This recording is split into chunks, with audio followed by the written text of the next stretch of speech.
Okay, I want to welcome everybody here tonight. It's nice to see some people get out to one of the council meetings. I'm going to call the meeting to order. Is there any conflict of interest amongst any of the council members here tonight? Seeing none, I need a motion to adoption of published agenda, please. Motion. Councillor Verbeek and Deputy Mayor Malash, all in favor? You have something to add? Yeah. Okay, go ahead. Okay. Yes, I just have the amendment to make to the published agenda as a correction to note to the special council meeting on the July 3rd meeting minutes. That those have been corrected and the agenda will be amended. Thank you. And you have a report on the closed meeting, please? Yes, through you, Chair, Mr. Chair. Earlier this evening, Council met in closed session per Section 239(2)(c) of the Municipal Act. At this meeting, Council received an update with respect to a proposed land matter. This is the extent of my report, Mr. Chair. Thank you. If you want to continue. Okay. Item 4.1, adoption of the regular council meeting agenda. No. Adoption of the regular council meeting minutes for July 2nd.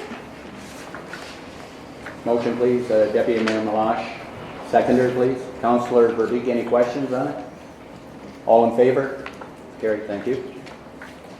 Okay. Item 5.2, special council meeting minutes for the July 2nd. That the minutes of the special council meeting held on July 3rd, 2019, be adopted as circulated. Mover, please. Councillor Bowman. Seconder, Councillor Vanendole. Any questions on this one? All in favor? Carried. Item 5.3, special council meeting minutes for June 18, 2019. That the minutes of the special council meeting held June 18, 2019, be adopted as circulated. Have a mover, please. Councillor Bjorkman and Councillor Yarn. Any questions on this one? All in favor? Thank you. Okay. Item 6.1, presentation by IRCA. We have Tim Burney and James Bryant from the Essex Region Conservation Authority. Come on forward, gentlemen.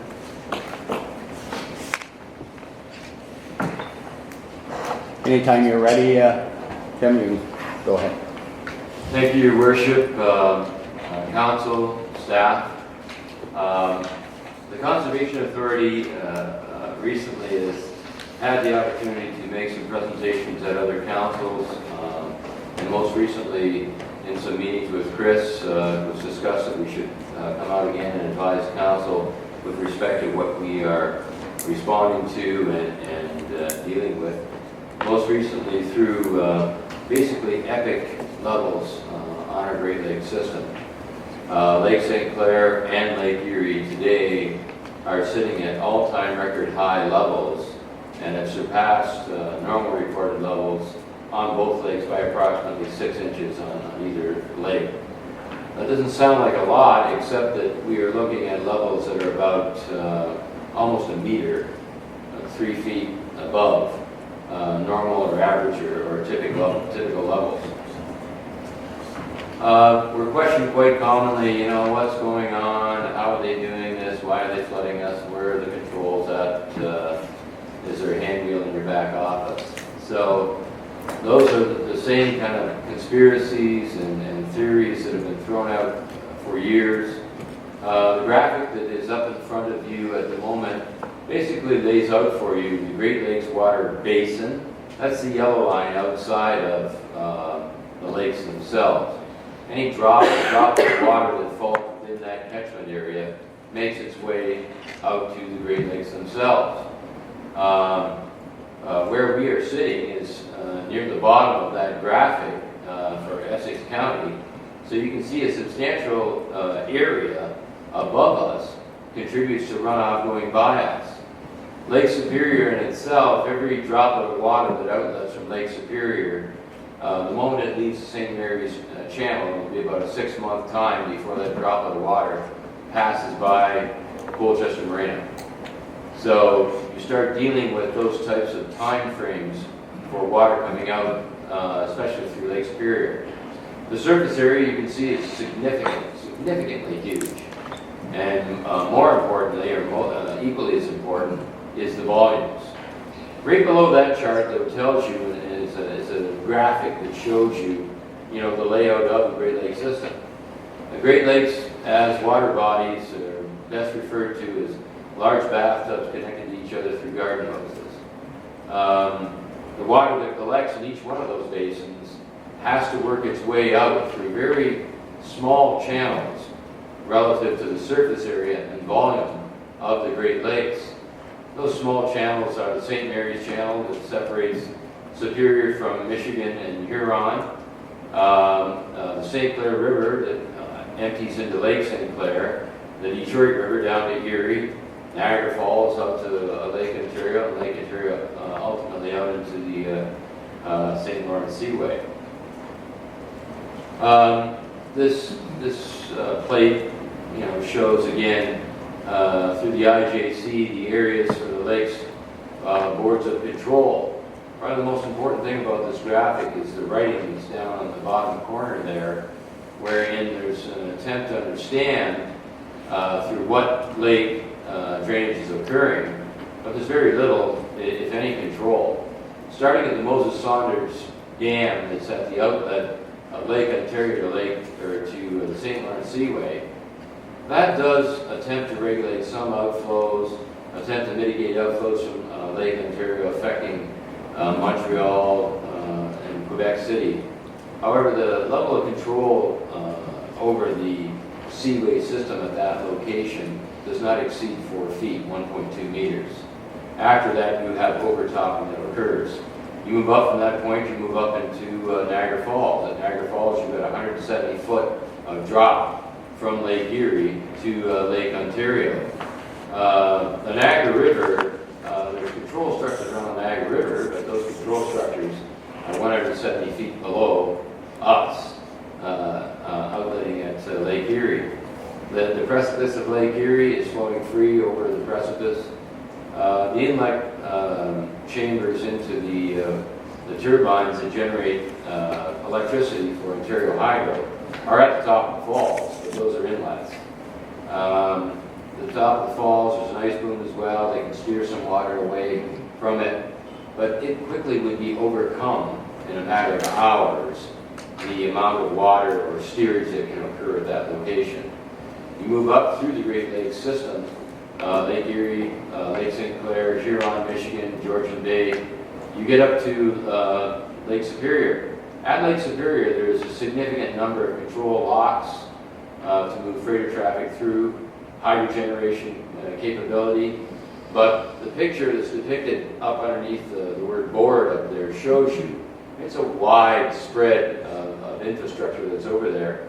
Right now, all of those controls basically are running wide open to attempt to deal with the outflows that are coming out of Lake Superior. Lake Superior supposedly is a regulated lake to a specific elevation, but right now that elevation exceeds in meters higher than what it's supposed to sit at through agreed treaty. There are some outflows from the bottom of Lake Michigan that are allowed to flow through Chicago and then out through the Mississippi. There is no operational control there, though. The control there is a weir that's been constructed of concrete, and basically, if Superior gets above a certain level through wind setup, through current levels, it decants or flows down through Chicago storm sewer systems and outlets through Mississippi, but it is not controlled and or operated. And it is there through international treaty.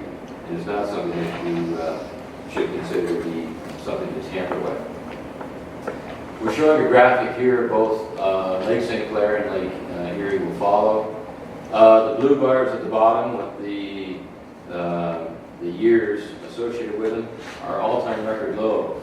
All-time record low is the late 20s, early 30s, the dirty 30s.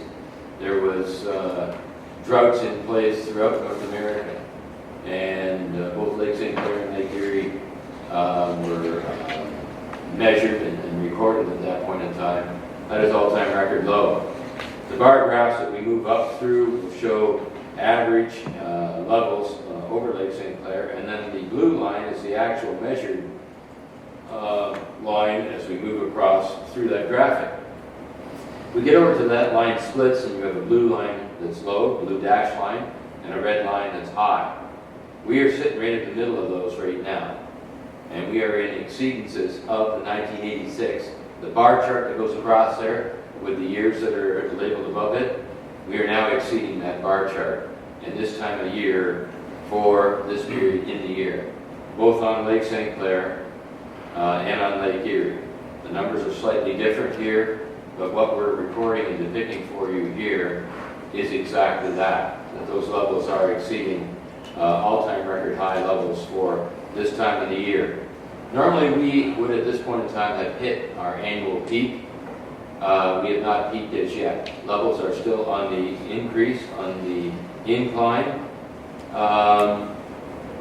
We are looking at, we could see anywhere from 3 inches to 6 inches increased elevation running through the year. Where that prediction is coming from is based on our current water levels, based on the climatic conditions that we have been observing locally, and also based on outflows coming towards us and that we'll be receiving from Lake Superior at the upper reach. Again, there is no control to prevent that, so those outflows will be coming our way. What's also exacerbated it is, as everybody knows on council, our local agricultural community has not basically got any crop in other than soybeans, and the soybeans that are in the field right now are about 2 months later than what we would normally see on average for this region. My own family, my brother's farm, 2,000 acres of land, they're in a mixed cash crop rotation. They only have soybeans in, and the soybeans just got in for the insurance cutoff date, which is not something to brag about or be proud of, but it's something that we have to deal with locally, responding to local weather conditions. This chart shows exactly what we're dealing with today at this point in the year as compared to the previous year. Well, how much higher are we than last year? And how much more, and all these other types of things. So these numbers are somewhat relative too as well, because on any given day, if you access the NOAA information or the Environment Canada information and access the gauge, it will give you a number. If you do a rough calculation, that number will vary. That number varies according to barometric pressure, it varies against wind, and it varies against local heavy downpours affecting the local gauge locations. So these numbers that are reported on are averaged monthly to give us where we're at. So Lake Erie, which most significantly impacts on the town of Essex, long-term monthly average, we are 84 centimeters above where we should be this period of the year. We are 35 centimeters, so we're a foot and a half inch above where we were last year. Compared to our monthly high, we're about 4.5 inches to 5 inches above the monthly high, and compared to all-time high, we're approximately the same, utilizing that as a comparison. Why are we here? Why has this happened? There's a couple of things, and there's a couple of things to respond to.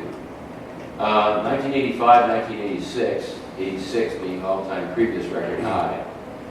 If we think back, and there's some of us with white hair around the table here that might remember back that far, others maybe not so much. 1981 and 1982 were record-breaking winter conditions for us here. We had cold periods during those years that we had not recorded previously. 81 and 82, we had ice, we had lakes just about freezing over for the lower reaches. I'd never seen that before.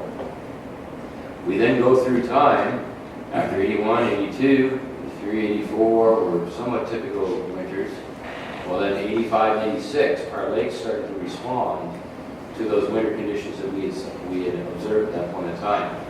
We saw a similar condition occur resulting in 97 and 98 when we had high lake level periods. Well now here we are now in the 2000 teens.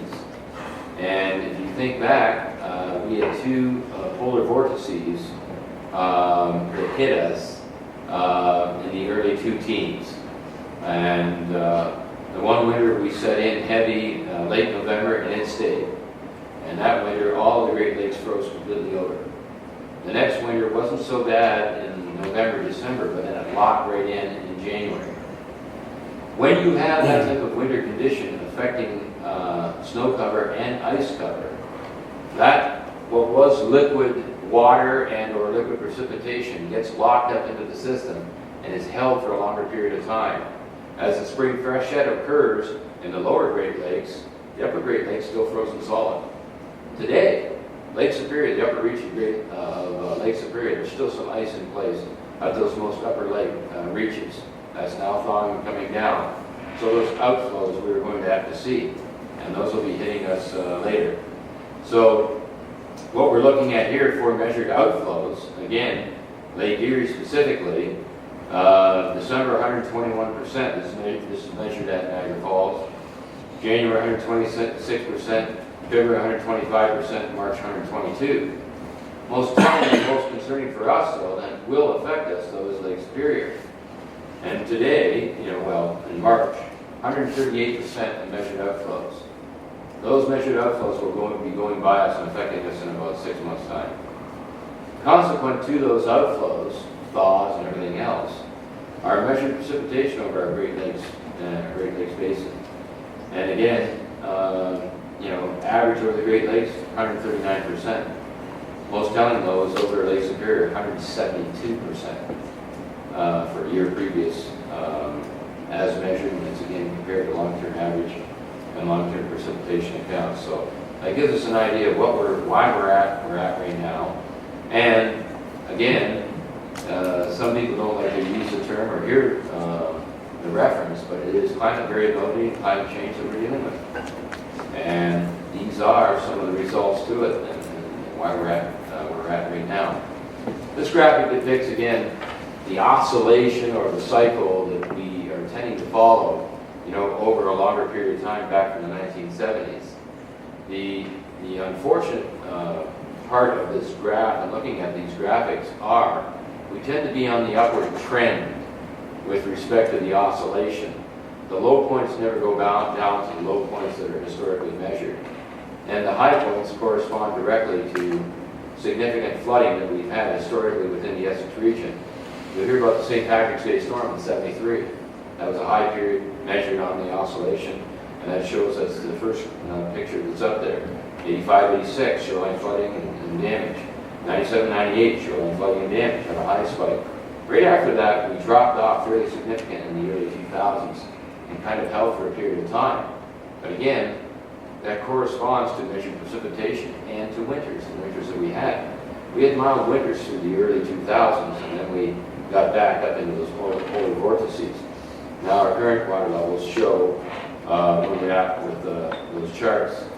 This is a lot of people are familiar with this site and this pump station just at the Ganacho Trail, Bertha Street, City of Windsor. People are very accustomed to seeing a freeboard of almost a meter of sheet steel, the wall, and the fence. June 2017 showed where it was at. Today, that water level today, all you see is the channel cap. And at any given day, the water is flowing over that break wall and then back into the dike. The green that's back, the grass in behind, is the flood control dikes that were constructed as a project with the Conservation Authority and the City of Windsor, and most recently required fairly significant maintenance, I believe, by Public Works in the City of Windsor. This graphic shows for us, again, our region. It shows our known and mapped damage centers throughout the region. That's the red blocks. The red blocks, as it affects the town of Essex, it also affects not only flood-prone areas, but unstable slopes and bluff areas within the town of Essex. That historically, in 1985 and sometime through 1985, we undertook projects with the town of Essex with funding through the province to do some dike stabilization. We show Cedar Creek at that location, which is the outlet for a significant amount of municipal drainage in the town of Essex. The other significant outlet for the town of Essex is the River Canard, which is up over on the Detroit River, also within a significant damage center. Also shown on this graphic is the winds, and the wind speed, the wind direction that affects us, and most significantly affects our region. Those are nor'easters blowing water out of the central basin of Lake Erie into the western basin, and at the same time blowing Lake St. Clair into the Detroit River. The water basically piles up in the Detroit River, backs up through the River Canard, and then artificially elevates water levels in the lower reaches of the River Canard. It hydraulically impacts on outflows from the town of Essex, but doesn't directly affect the town of Essex for flood levels. Most concerning would be nor'easters piling up into the western basin of Lake Erie, which would affect our lower reaches of the town of Essex and our damage centers within the town of Essex. Whenever you were hearing, again, James most commonly of late, issuing advisories, those advisories are premised on wind events. When we have heavy precipitation events, we alter those advisories to, again, alert Chris's staff with respect to the potential for riverine flooding. But most commonly, our advisories, most recently, are for wind events out over the Great Lakes. I'll turn it over to James now to comment on our procedures and our processes for watches, warnings, and also some additional technical information. Thanks, Tim.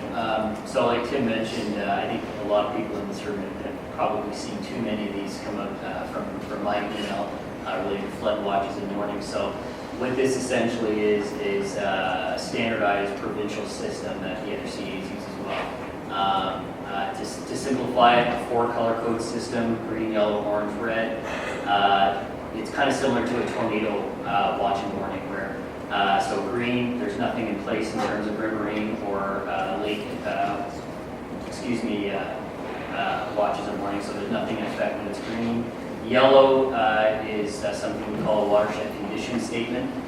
So with that, we're essentially providing information on the watershed in terms of the soil, is it wet or dry, any conditions related to the lake levels and those kind of things. A watch is conditions are essentially ripe for potential flood occurrence. So in our case right now, we have high water levels that are exceeding essentially our thresholds for the technical criteria for issuing watches and warnings, so which is why we've been in a long-term flood watch. So with that, what we would look at is forecasted wind, precipitation events, and look at antecedent conditions throughout the watershed to provide that watch and direct that in areas that may be affected based on that forecasted information. A flood warning, in simplest terms, it is either flooding is occurring somewhere, which we provide that information, or flooding is imminent, and we work with the flood coordinators for the various municipalities on that. Here, this is a post-flood analysis, and it's related to Leamington in this case. So this was our first 2 flood occurrences in our region that happened April 11th and 14th.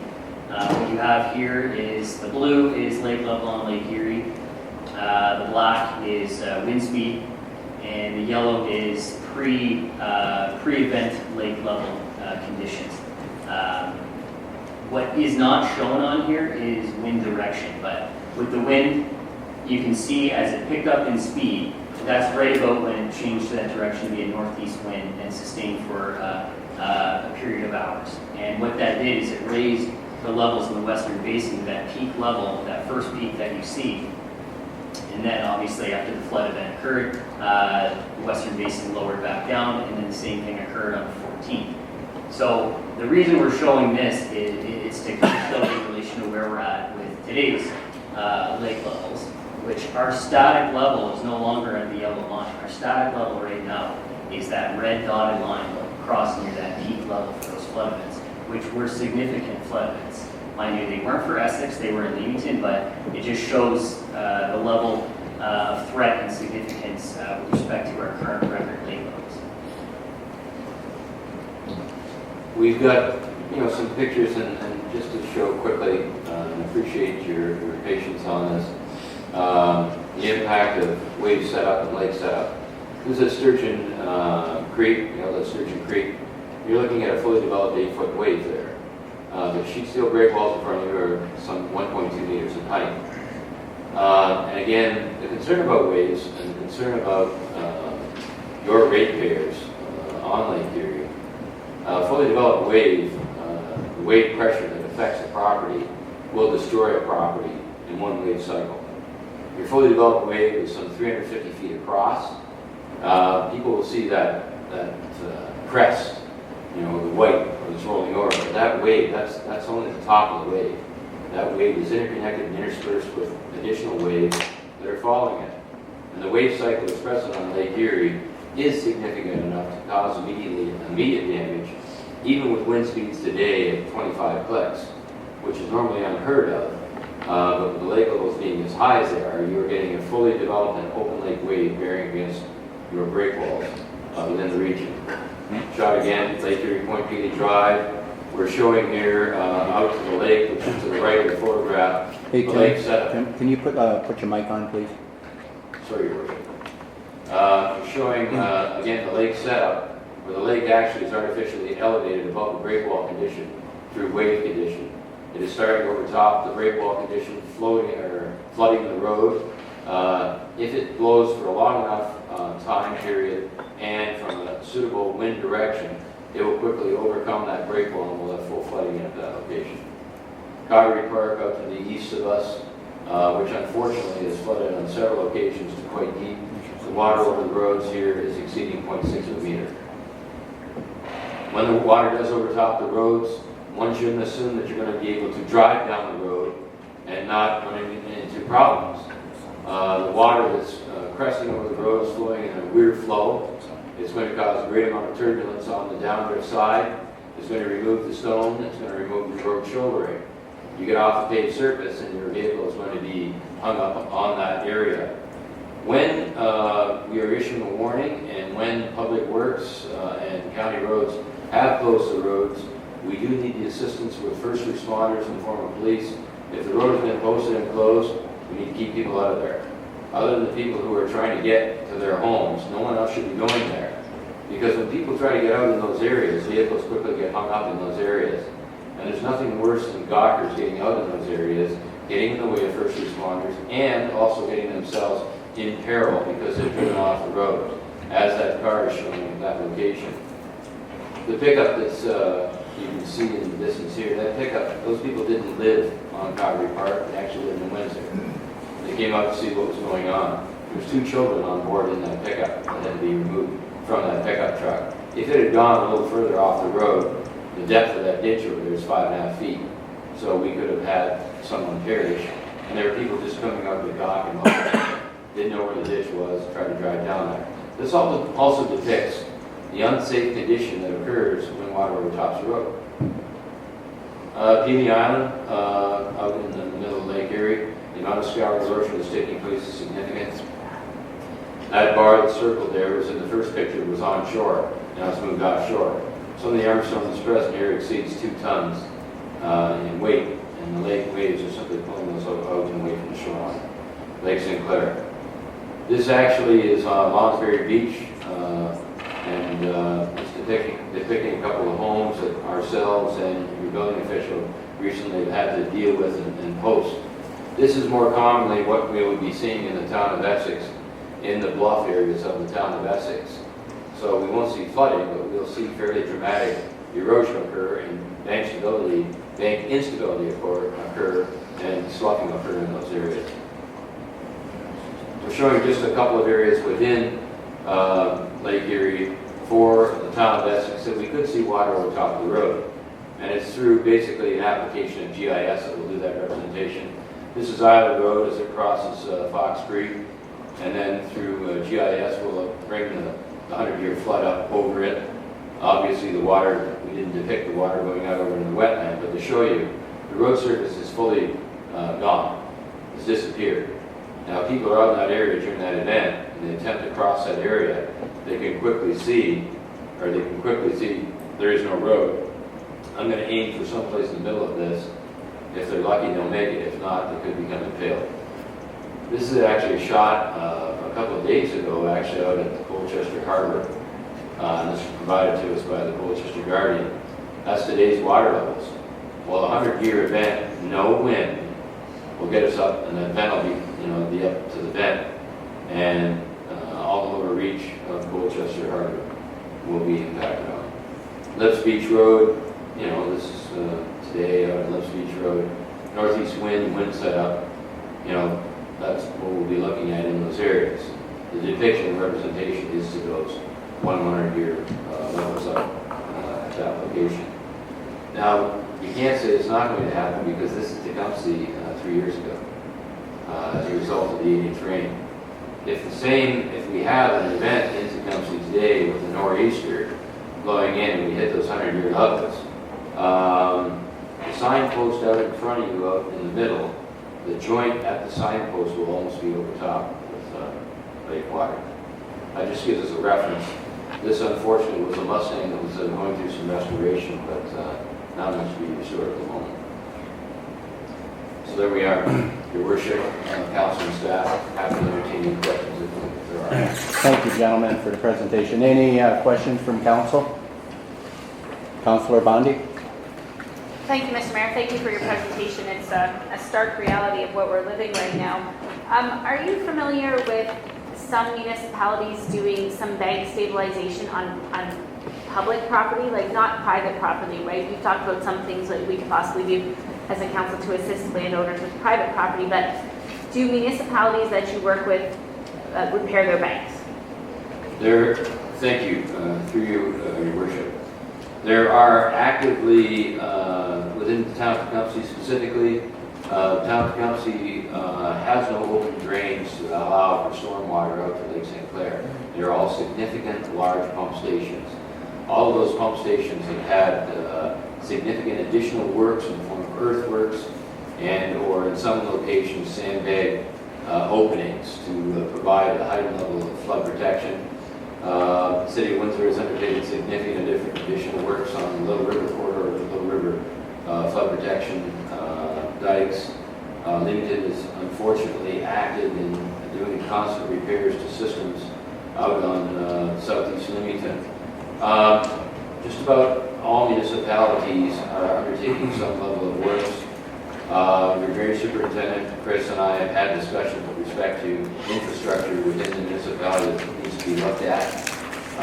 Pump stations will be looked at and inspected. If there's a need to do some level of flood attenuation, we're happy to provide advice and direction, and again, would respond to council's direction with respect to that. Thank you. Any other questions? Councillor Bjork. Thank you, Your Worship. Thank you very much for coming and talking to us this evening. Now, these the warnings, like I said, told you earlier, I've been reading your work. It's very good. We see it all the time. But is that one of those areas? Our understanding is that is where the provincial government has been cutting funding to our associations, and that's one of the areas they've targeted is those warnings. Is that true? And if it is, what are we going to be able to do to continue having these come to us? Thank you through you, Your Worship. Yes, we were blessed with receiving a cut of $100,000 in the normal $250,000 grant provided by the province, matched by local municipalities, to allow to maintain a flood contingency, flood operational program. As James had outlined, the watch warning system, basically the flood condition statement, when we issue those to Chris's staff and to the media and other first responders at the county level. At that point in time, the flood coordinators within the county or the affected municipality then consider their next step. When we go to watch, especially if it's over the weekend, it's a staffing issue. Your staff is put on notice. You may have to respond. You may have to do something. You may have to do whatever else. If it's warranted, your first responders are fully engaged, and you may have MCOG already activated, emergency measures control group activated. So again, these processes and whatever else provide alerts and warning for you to kick your own responses into gear. And then again, cover some of the moves that have to be made by local first responders in their process of really getting their job. But yes, we did receive a cut with respect to that. Thank you. Any other questions from council? Thank you very much, gentlemen, for the presentation. I need a motion to accept the presentation, please. Motion, Councillor Bjorkman and Councillor Guerin. All in favor? Thank you. Thank you very much, gentlemen. It was very good. Chris has something to say. Through your worship, just wanted to add, we've been dealing with Richard as well and discussing with Lurka, and they're looking at, because they're getting so many calls and so many concerns with respect to high levels and flooding and erosion and whatnot, co-hosting some open houses around the county.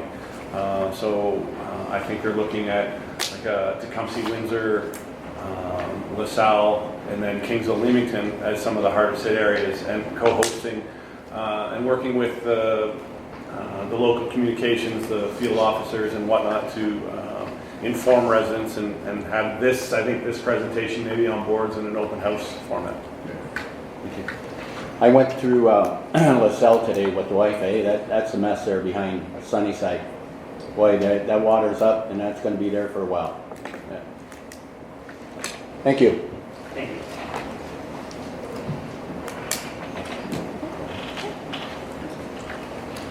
Okay, item 8.1 on the agenda, Legal and Legislative Services Report 2019-018, quarter revision for West Town Line Drain, that the report be received, and that Dan Boudreau, Luke Martin, and Felix White Benzel, okay, be appointed to sit as members of the quarter revision to convene at 4:30 p.m. on August 6th, and that bylaw 1837 be read first and a second, and provisionally on July 15, 2019.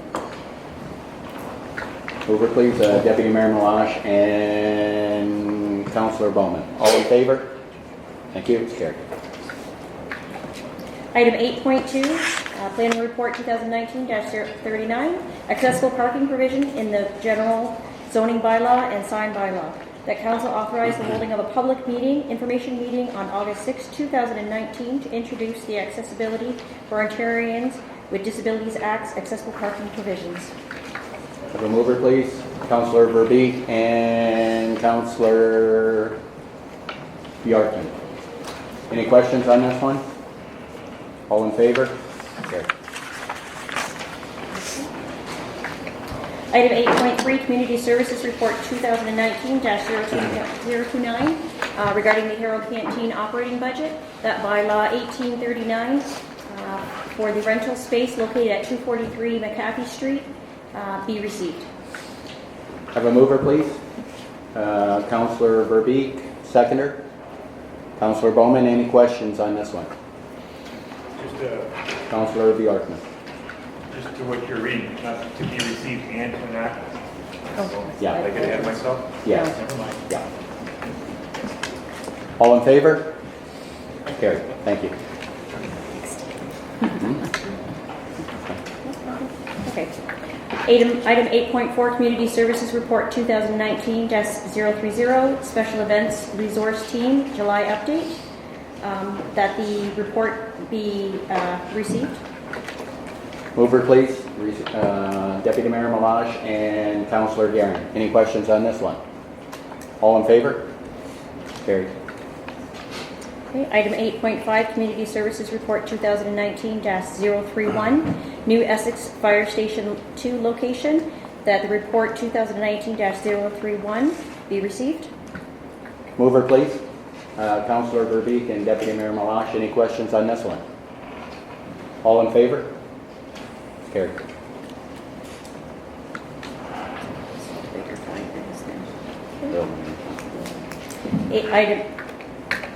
Item 8.6, Building Report 2019-06, June 2019 Building Report, Development Overview to June 2019, that the report be received. I mover, Councillor Vandendal and Councillor Bowman. Any questions on this one? All in favor? Carried. Item 8.7, Legal and Legislative Services Verbal Report regarding the August 19, 2009 regular council meeting. Mover, please. Go ahead. Yep, back in December of 2019, when we came to council to set the 2019 meeting dates, we made reference to Clerk's Report 2018-17 of the fact that the AMO conference was scheduled for August 18 to the 21st. and depending on council members' participation in the AMO conference, we may need to resolve to either cancel the August 19th meeting or move the date. You want to do that? Having canvassed the council members, it appears that we only have 4 council members available for the 19th meeting. And so without quorum expected, council should resolve this evening to either cancel the August 19th meeting or move the date.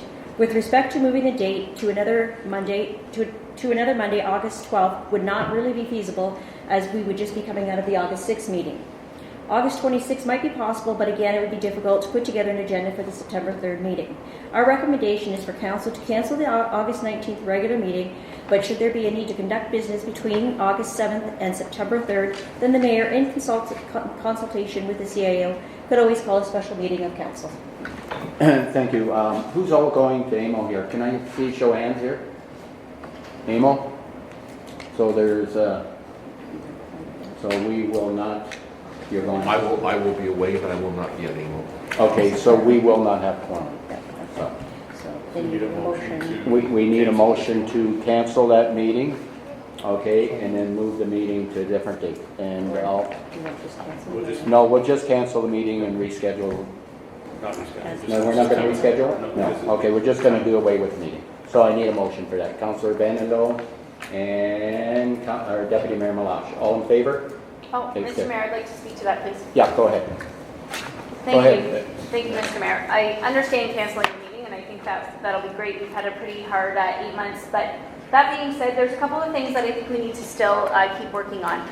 We need to meet and decide on what we're doing with our streetscape plan. So that's something, whether we have, we said we were going to talk about it outside of budget, so we still have not talked about that outside of budget. Another thing is, we need to still continue with our council visioning session. I think that's going to come back shortly. But once we get back from AMO, we're into September. September's really busy. I know how September's are. Then we're into October. And we're already at our 1-year mark, and we don't have a strategic plan. So I support council members going to AMO and coming back, but I believe that we still have a lot of work to do, and I really don't feel, I feel like our cogs are turning, but I really don't feel we have a set plan for this term of council. So I'm looking forward to seeing that set plan. Thank you, Councillor. Did you want to talk on that? No? Thank you. Item 9 on the agenda. No, we have a motion. Oh, sorry. Need a motion. You have the motion. Yeah, I have the motion. All in favor? Yeah. Okay, thank you. Okay. Point of order. Go ahead. Councillor.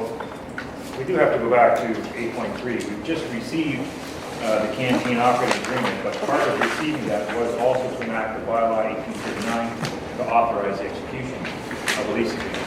We did not do that. Okay. Okay, Go ahead. I apologize. This is my very first meeting. That's okay.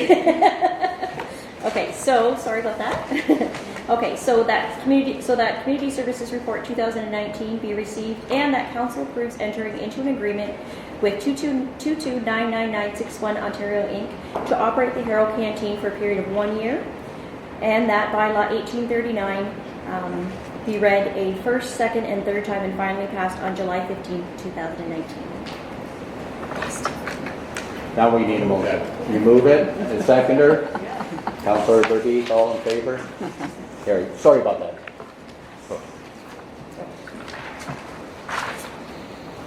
Okay, item 9, reports from youth members. No report? Okay, thank you. Item 10 on the agenda, county council update. No, nothing from No. canvas. Well, matter of fact, we have a meeting this Wednesday. Item 11.1 on the agenda, correspondence to be received. We can do them all, or do you guys want to do them all as one, or would you prefer to do them each separately? Do them all? Do them all at once. Do them all at once. Do them all at once. Okay, so that the correspondence listed on agenda item 11.1 be received, and we're indicated to further share such information with community using suitable methods of communication. Do them all. Right, so 11.1 is all of them. Yeah. Have a mover, please, through Deputy Mayor Malash and Councillor Verbeek. Any questions on any of them? Councillor Bondi. Thank you, Mr. Mayor.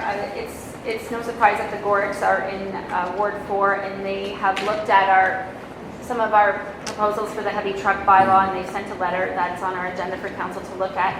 So they are kind of looking to see what council's thoughts are on having an exemption on Sinisac Street West. Celix no longer operates there, so I don't know if having a heavy truck route on Sinisac Street West, where it's basically residential now, is needed. I know there's been some emails back and forth with council members. So they're looking to see what our thoughts are on that. I believe our clerk is making more of a report and coming back, but I am looking, or they are looking, they are paying attention tonight, they watch our agendas, they are looking for our council's thoughts on that. And then after we talk about that one, I would like to also just make a few comments on the city of Brantford, but I believe we should deal with the Gorick letter first. Any other councillor have anything to say on the truck route there? Deputy Mayor Malash.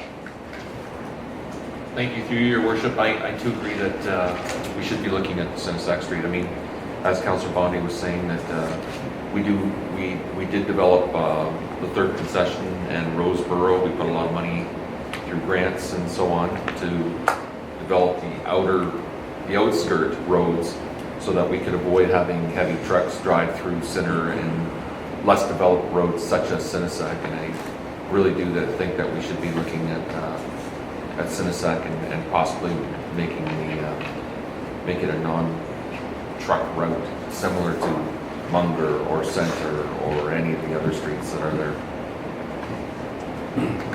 Thank you, Deputy Mayor. Any other? Councillor Vandenville. Mr. Chair, there actually are still some industries on Sinisac, refac, industrial contractors. There's 3 or 4 companies there. West. Yeah, but it's still Sinisac. This doesn't say east or west, it just says Sinisac. So there are some companies on that street. It's not that we're thinking of making it a truck route. It's been a truck route for 50 years, 70 years? How long? Like more than half a century. It's in the current bylaw. And I think we should be careful about, I mean, truck traffic is the heart of our economy, and we should be careful about banning them from a street that they've already been on for more than half a century. And all that being said, I know somebody who lives 2 blocks from there, and they haven't seen a truck on Sinisac in 30 years. So I don't know what people are afraid of, that we would ban trucks from this, but if we do have some businesses there, maybe we should allow a few trucks a year to still use it. If my friend has not seen one in 30 years, obviously it can't be a problem. Thank you, Councillor. Chris, did you want to? Sure. Through your worship, as I noted in correspondence to council last week, in terms of this bylaw and coming back, we're looking for your input. We're looking to address those changes. This is one of those inputs. That's something that we can discuss in terms of the August 6th meeting, coming back and finalizing this bylaw. So I guess my recommendation would be to receive this information. We see it, we hear it, we note it, and it's something that we can highlight when we come back August 6th with reasons for and reasons not for. Thank you, Chris. Any other questions? The only thing I got to say on this issue here is we do have, like Deputy Mayor Malash is right, we do have Roseboro, and we did build that road for truck traffic, and we do have County Road 20 that comes into town. Like a lot of these steel haulers, they come down Arner Town Line. There's no reason why they can't go to Arner Town Line and down County Road 20 and turn on Roseboro. But that's just my view. There will be a little bit of heavy traffic, even if we do change the bylaw on that road, because there is some business on that road. You know, you have the gas station there, and you have the co-op there, so there will be a little bit of traffic there. But I think really what the Gorks are looking at, if I'm not mistaken, Councillor Bondi, is steel haulers. Is that what they're looking at? Okay, thank you. Any other questions? No other? Well, yes, just Mr. Mayor, the city of Brantford, their endorsement of large urban mayors and caucus of Ontario, they had some really interesting feedback on marijuana stores. And I don't know if anybody had a chance to read it, but whether we want to support it or just let it go, there was just interesting information in there. Limits in the number, allow limited, unrestricted ability to control commercial zones, defining sensitive land uses. I just think it might be something we want to note for if we ever create a municipal strategy, a municipal policy in there. Just something to note. They obviously thought it was important. Thank you, Councillor. Anybody else? No. Thank you. I need a motion to receive correspondence. Yeah, move to receive. Seconder, please. Need a seconder. Councillor Bowman. All in favor? Thank you, Chair. Just didn't know.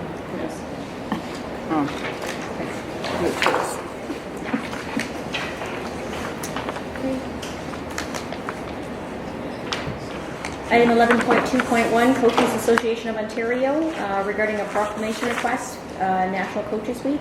That council consider recognizing National Coaches Week from September 21st to the 29th in the town of Essex, that it be received and supported. And if council so chooses to support the request, the following proclamations be approved. As noted. Councillor Bjorkman and seconder, receive it. Receive it, support. And support. Councillor Bowman. All in favor? Here.